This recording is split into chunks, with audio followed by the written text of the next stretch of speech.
Widespread testing for COVID-19 has fallen off, so it's unclear how many cases are in the U.S. right now, but CDC data shows wastewater levels of the virus are very high nationally. The amount of virus seen there is skyrocketing. Dr. Donald Dunford with Cleveland Clinic says the best way to protect against severe disease is by getting vaccinated. So here's what to know about the updated COVID-19 vaccine. Fact 1, the CDC recommends everyone over the age of 6 months should receive it. Dunford says the vaccine is especially important for those who are vulnerable due to factors like age or medical conditions. Fact 2, waning immunity and new variants are believed to be behind the recent rise in cases.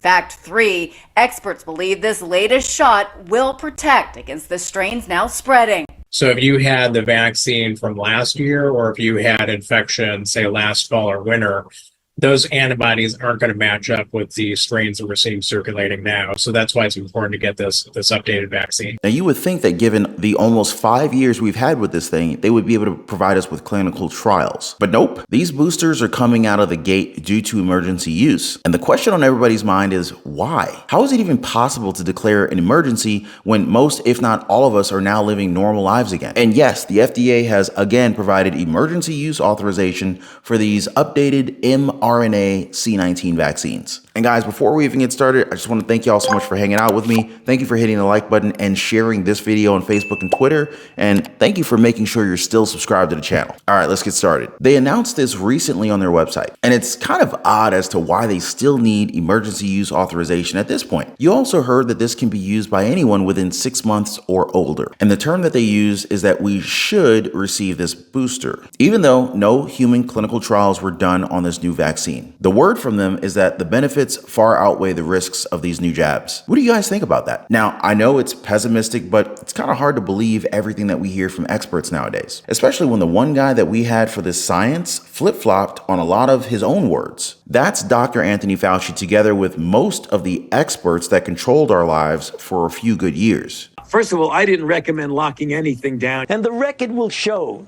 Neil, that we didn't recommend shutting everything down. I recommended to the president that we shut the country down. And that was a very difficult decision because I knew it would have serious economic consequences, which it did. It's usually a 10 to 25 year time frame. People forget how long it really takes to develop an effective and safe vaccine and do all the adequate clinical testing. I think the current record for developing a vaccine from start to licensure in the United States is around 3 or 4 years.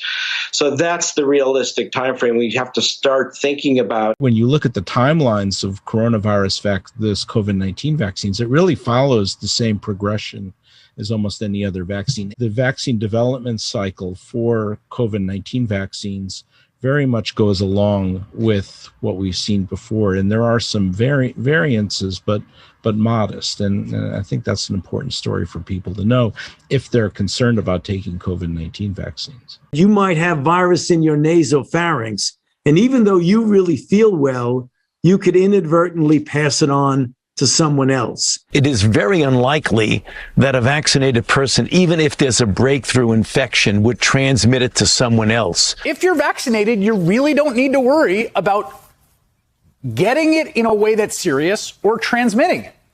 You nailed it, Chris. That's correct. Okay. That's absolutely correct. You're absolutely right. You said it correctly. The risk is extremely low of getting infected, of getting sick, or of transmitting it to anybody else. You should care.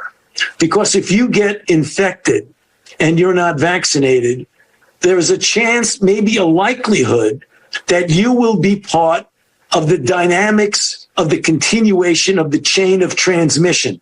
Namely, you will inadvertently or innocently transmit it to someone else, who will then transmit it to someone else. And I don't think anyone would intentionally want to be part of the transmission chain.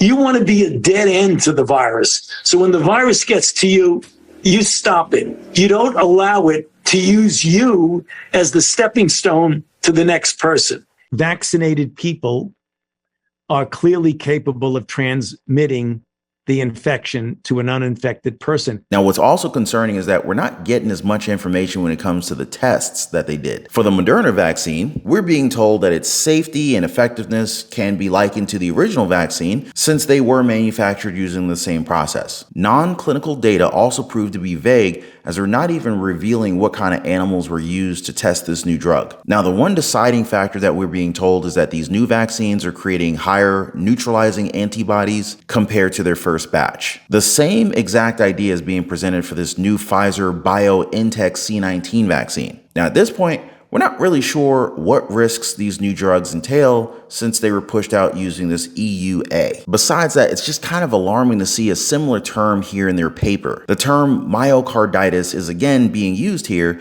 and we're getting the same warnings regarding the possibility of getting it through this jab. Although they say that they're at least conducting tests to assess the risks of both myocarditis and pericarditis. We still have relatively high rates of COVID that are occurring, and that's due to the evolution of the virus, the new variants, which are escaping our previous immunity. The current variants are predominantly KP3 and KP311 and related to those, so they're all pretty tightly clustered. These are as different from Omicron as Omicron was from the ancestral strain, so they're pretty far away evolutionarily. COVID still is primarily a respiratory illness, although it may result in symptoms in any organ system, including rashes, gastrointestinal symptoms such as vomiting and diarrhea. But the thing that's changed is that pretty much everybody has some immunity now to COVID. So symptoms generally are milder, and people have less severe illness. It's resulting in less hospitalizations and less deaths.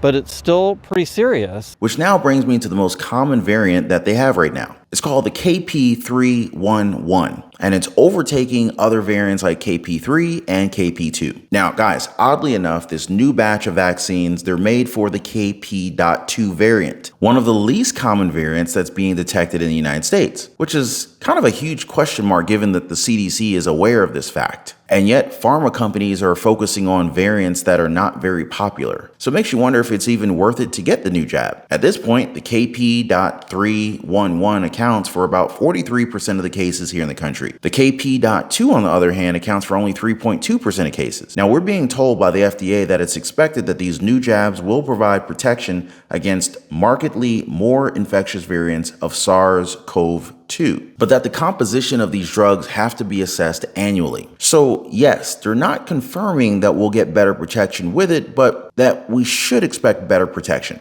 which in reality isn't all that comforting to know. Which kind of begs the question, why are they even pushing for another jab? Are they trying to get their stock prices up? And why are they using emergency use authorization instead of just going through the proper clinical trials? Is it because it takes too long? Around a dozen pallid young men dressed in black held a racist protest in Howell, Michigan. Standing on the overpass of I-96 at Latson Road, the demonstrators chanted, "They love Hitler, they love Trump." There was also an earlier march that day from the lawn of the historic Livingston County Courthouse to the Howell Carnegie Library before participants were asked to leave. But see, this is the part that mainstream media doesn't want you guys to know. The Howell Police Department confirmed that several of the demonstrators came from outside the community, including counties Saginaw and Macomb. I mean, these media reporters, they got to start doing their research before they try to come for Donald Trump like that again. You know what I mean? But honestly, if you think about it, the racist protest was maybe a little bit too perfectly timed to coincide with former President Donald Trump's appearance in Howell, Michigan. Just kind of makes you wonder if it wasn't staged by an opposing party trying to make Donald Trump look like a racist.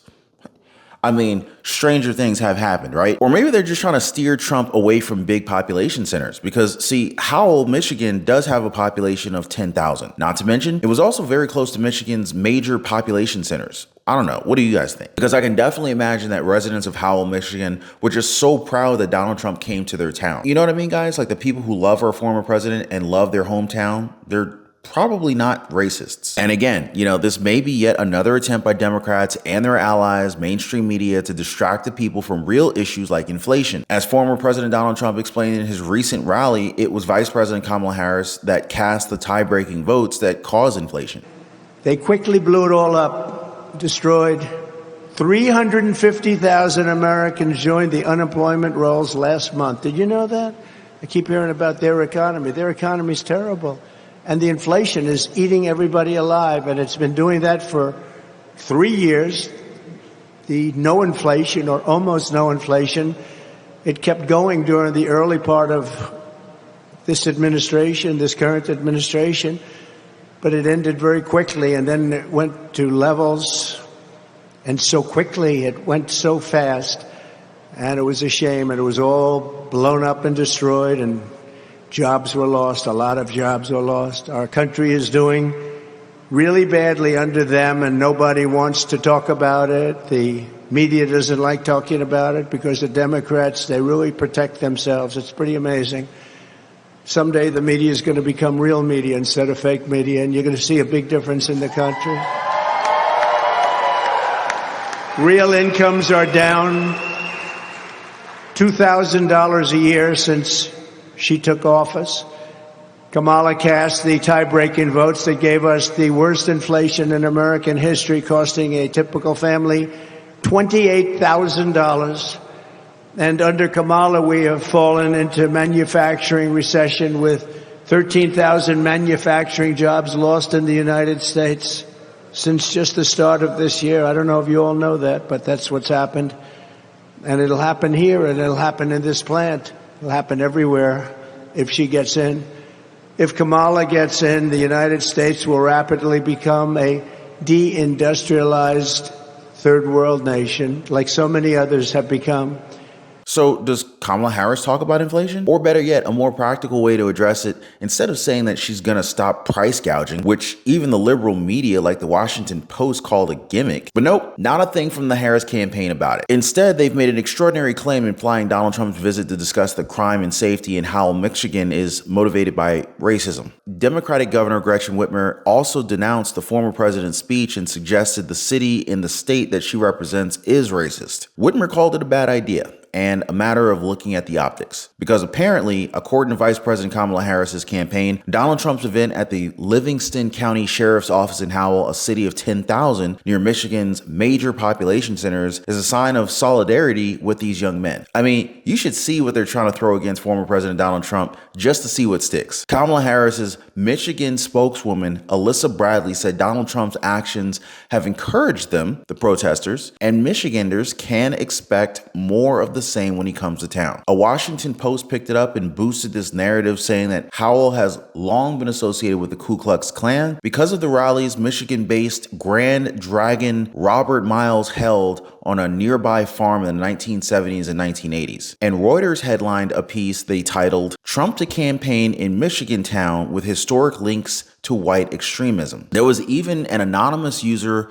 Carl Stack, that intensively edited Howell's Wikipedia page August 17th to emphasize claims of racism after the announcement of Donald Trump's event. The user, for example, changed the line for many decades. Howell had the reputation of being associated with the Ku Klux Klan to say, for many decades, Howell has had that reputation. You know who rejects this narrative? The people who actually live there. For one, Livingston County Sheriff Michael Murphy, who was hosting Trump, called it 100% bull. In fact, he said that he gets a little bit fired up when people bring that up, because though he acknowledges that they did have the Grand Dragon that lived in Livingston County and somehow as a result of that got labeled with racist, unwelcoming community, which he said truly couldn't be further from the truth. And as for the last month's demonstration, he called a couple of dipshees running around with a megaphone and spewing white supremacy crap. But he said that that's not their community and that they were in fact outsiders. They even asked residents like Luke Babbitt, a 21-year-old student who lives in Howell, asked if he had ever heard of or witnessed racism in the city. Babbitt replied,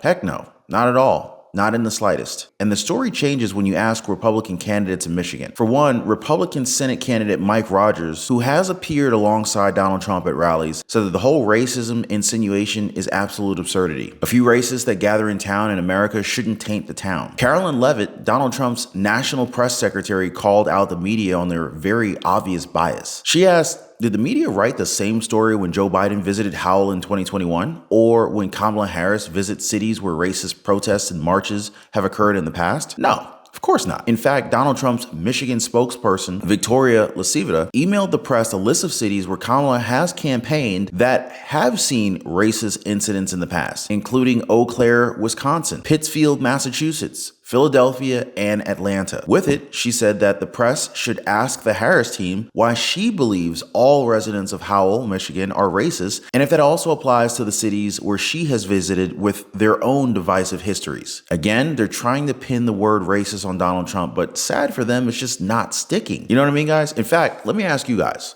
Was there ever a point when you felt like Donald Trump was a racist? Or do you feel like this is all just kind of a smear job by the opposing parties? Drop me a quick comment down below. Let's join the conversation. And speaking of, if you haven't already, I highly recommend you guys joining our community. All you need to do is hit the subscribe button, tap that notification bell, and why not hit the like button while you're at it? All right, let's get back into it. So another noteworthy Donald Trump takedown moment was when former President Donald Trump chided that Biden is now unhappy sunbathing on a beach in California, watching the waves and thinking about how much he hates Barack Hussein Obama, crazy Nancy Pelosi, and lightweight movie star George Clooney, who failed to come to Crooked Joe's defense. You see, Biden delivered the main speech on day one of the Democratic National Convention. Then he quickly jetted off to California for a vacation over 2,000 miles away. According to Donald Trump, the push-out Biden plan began on the evening of June 27, 2024. The debate, which Donald Trump believes was heavily pushed and promoted by comrade Kamala Harris. She knew what was going to happen, and so did everyone else. In the DNC, Biden insisted that no one influenced his decision, no one knew it was coming. But Trump claimed Biden is seething at the Democratic darlings who spoke at the convention and accused Vice President Kamala Harris of undercutting her boss. According to Donald Trump on Truth Social, she was amazed at Biden's anger at being humiliated by the Democrats, and he was happy to have played a part in Biden's demise. This kind of reminds me, guys, I did a previous video that now confirms what many of us thought was happening behind the scenes. Facebook's Mark Zuckerberg has come clean and has admitted that the Biden administration pressured him into censoring C-19 content. Now you gotta watch that after this one because it's shocking to know just how much they controlled us during that time. Now, as always, guys, appreciate you guys keeping yourself informed here. I'll catch you guys on the next one.